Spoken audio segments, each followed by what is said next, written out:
In my public talks, I talk about 3 realities of American life that you never hear any politician deal with. One is that the fact that over 100 million Americans are on antidepressants of one sort or another means that we are by far statistically the unhappiest society in the world. Nobody else has anything close to the antidepressants that we're on, and children and all that.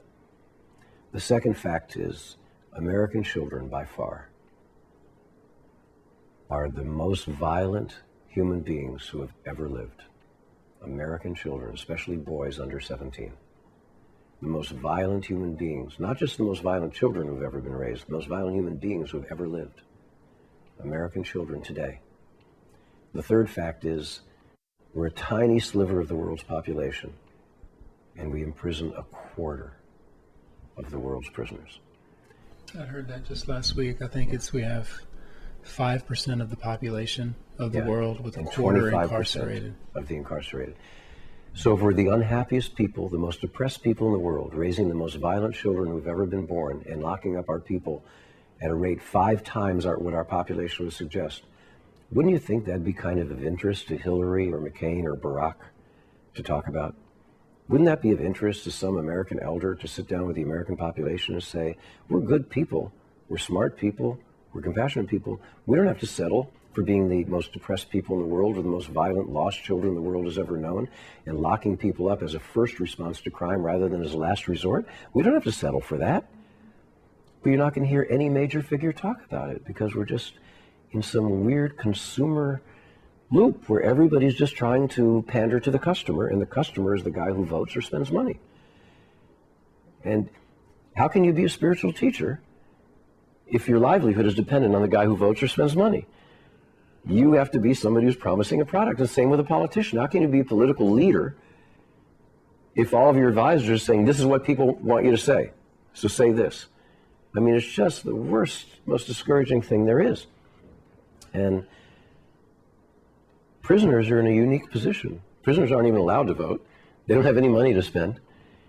And so you get some of the most willing spiritual seekers of our age are the people we've locked up behind bars because they don't have anything else. They can't be consumers, and they can't vote people into power.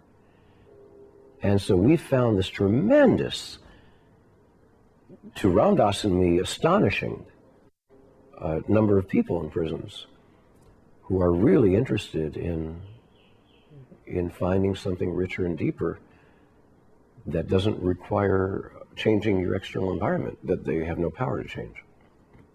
And that's the work that has fed us all these years. I mean, it's just been the greatest blessing in mine and Sita's life to be involved with real spiritual seeking in such intense environments, such intensely negative environments, and having to make it real. How can I go in there if I don't have something to tell them that I know myself in my own life, and that I'm willing to live?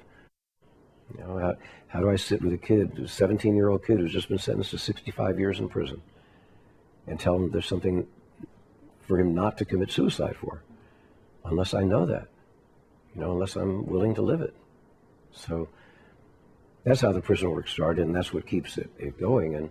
And I think that's also what keeps me so much at odds with the spiritual pop culture. The spiritual pop culture can just sort of be in blissful ignorance of that kind of spiritual journey where you have a horrific environment that you can't change, and so you have to dig down deep anyway. Because in the spiritual pop culture, we can change all kinds of things, and people can spend money and do this or that, and go to Nepal and trek the Himalayas and all that. And so we don't notice that we've slipped into what one could call a pop culture. But we have big time. And I've become a rather unpopular figure in many places for saying it. I have the reputation around here of having been invited to preach in the most number of churches one time only.